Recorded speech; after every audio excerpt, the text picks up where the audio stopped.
Genius. What is a retreat? Why do people go there? I left my tripod at the hotel and my blindfolds that I took with me. So this tripod just came today. It's huge. So why did I go to this retreat?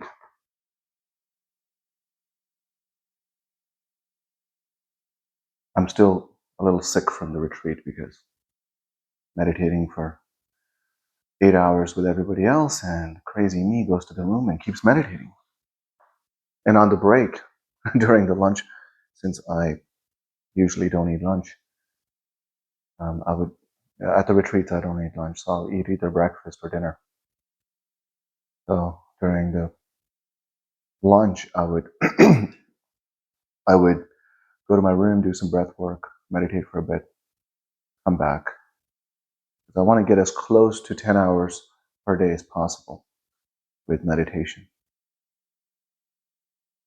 I'm going to make a video about how to make time for meditation. Some of you guys just apparently don't have time. I'm a single dad, I have a career, I have a YouTube channel, I have a community. A lot of the people in the community, I talk to them personally. So there's time. You just have to want it. So, why did I go to this retreat? I want to know what else is possible. I want to know what else is out there. I want to know how to stretch possibilities. I want to experience as much as possible the 99.999% of the existence that most of us have been blind to. And I want to inspire people, tell them there's magic out there. And when you experience magic, you become a magician.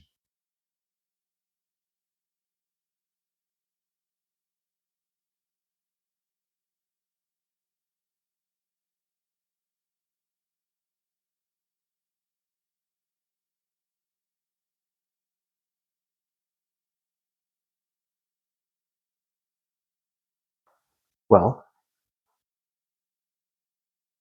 so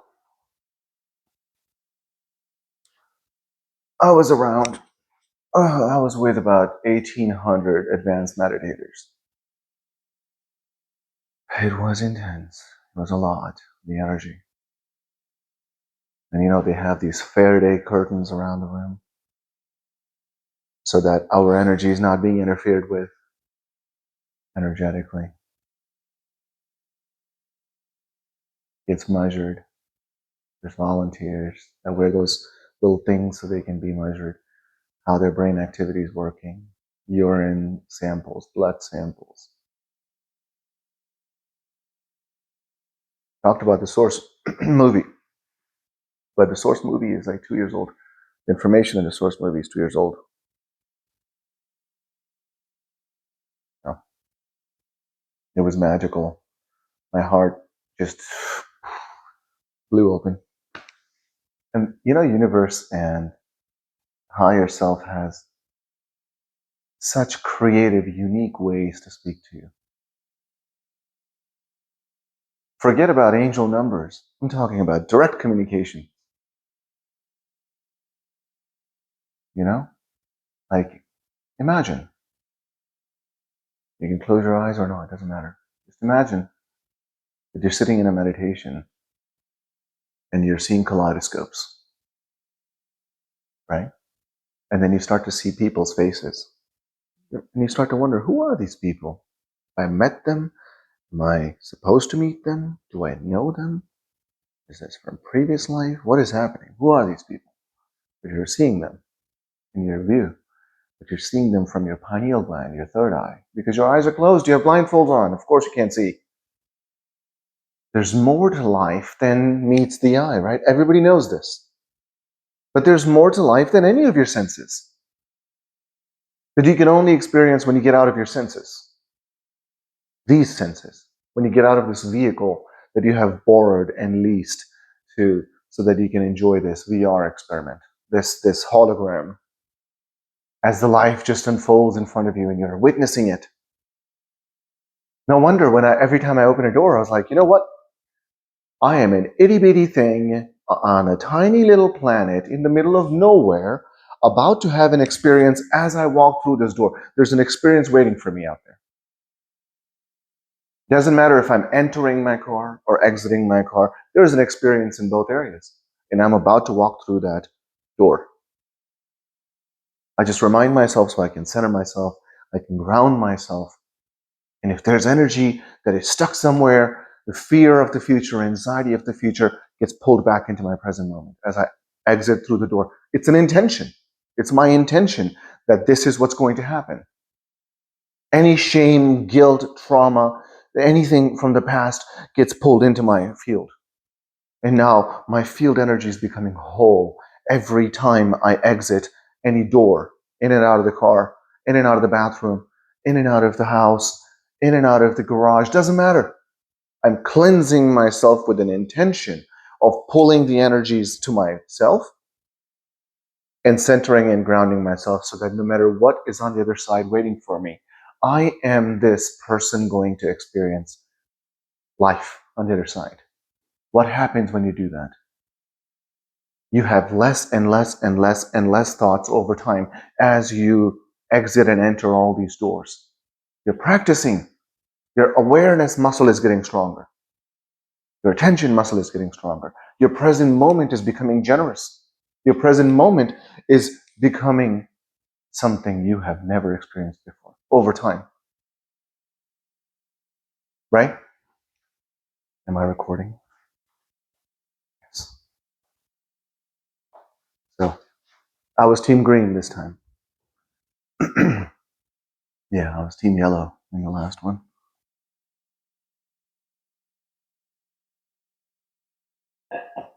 And as my heart just, it's like that, continue imagining. Then the people that are coming in and out with your eyes closed, they disappear and everything just goes black again.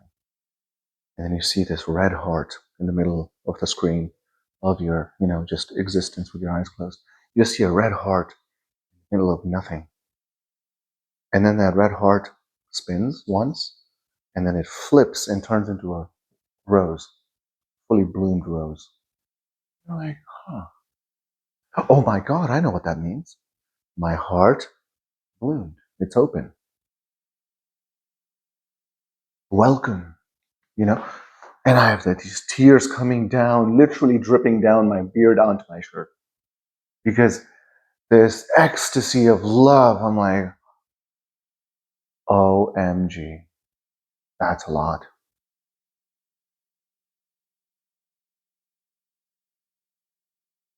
Let it happen. Surrender. Radical surrender. Who cares? Just allow it to happen. So I was coming back, and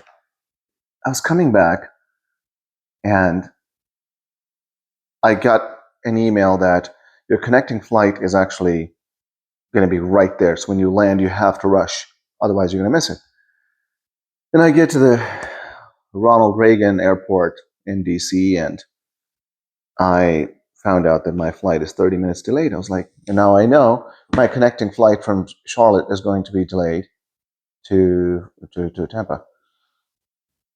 So I said, I don't care. It's not my business.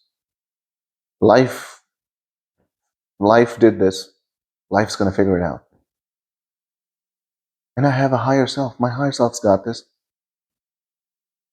And I just kept centered. I just stayed in the present. I was just in awe of life the whole time.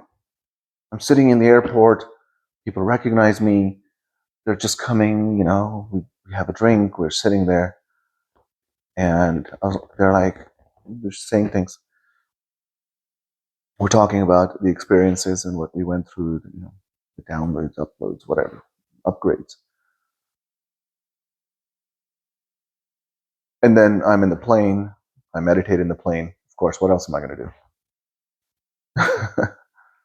I'm a little scared of doing breath work on a plane, because especially if the person next to me, I don't want to just fall on. I fell on Sananda on last day, and the day prior, I fell off the chair because I was the person at the edge. I fell off the chair and I hit my head so hard on the floor that I can't believe that it didn't bring me back. I was gone.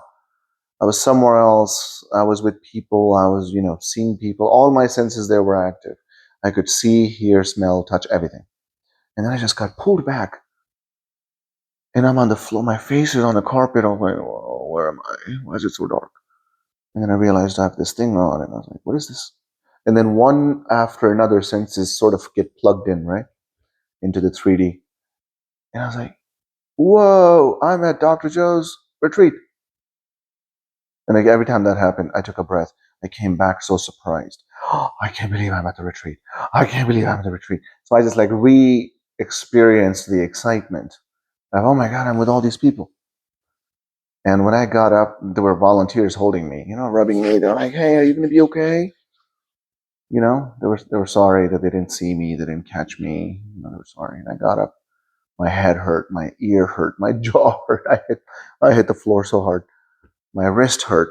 My back hurt. My neck was hurting. I went down hard. I didn't care. I was so happy.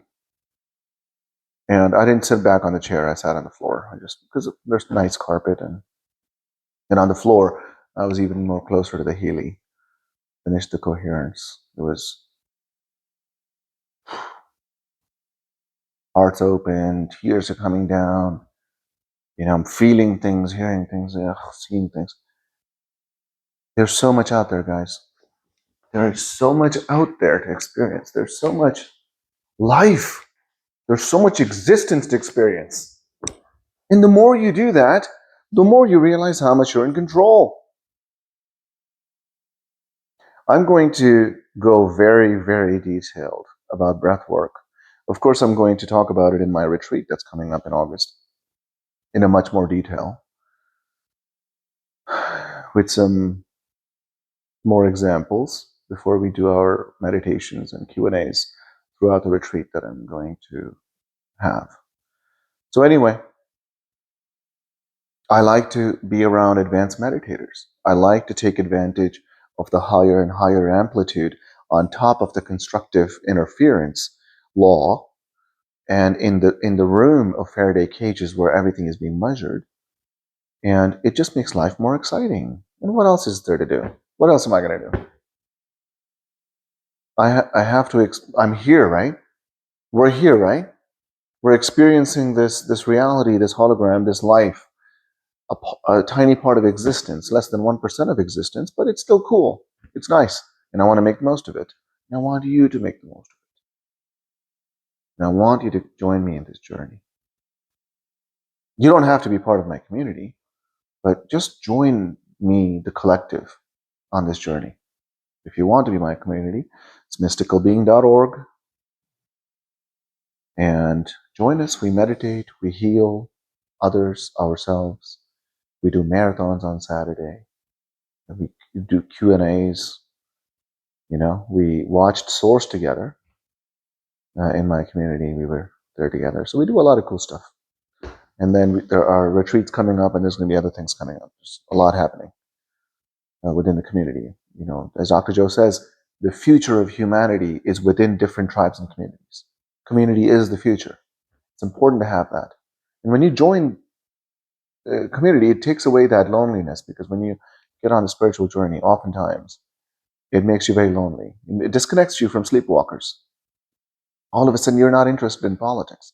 You're not interested in listening to drug and pharmaceutical talk and the commercials of drugs. No, you're like, I am the pharmacy. Everything is within me. I can heal myself. I can heal others. I don't need pharmacies. I don't need doctors. I am it. And then you want to explore more. You're like, really? I'm a healer? I'm a creator? I'm whole? I'm abundant?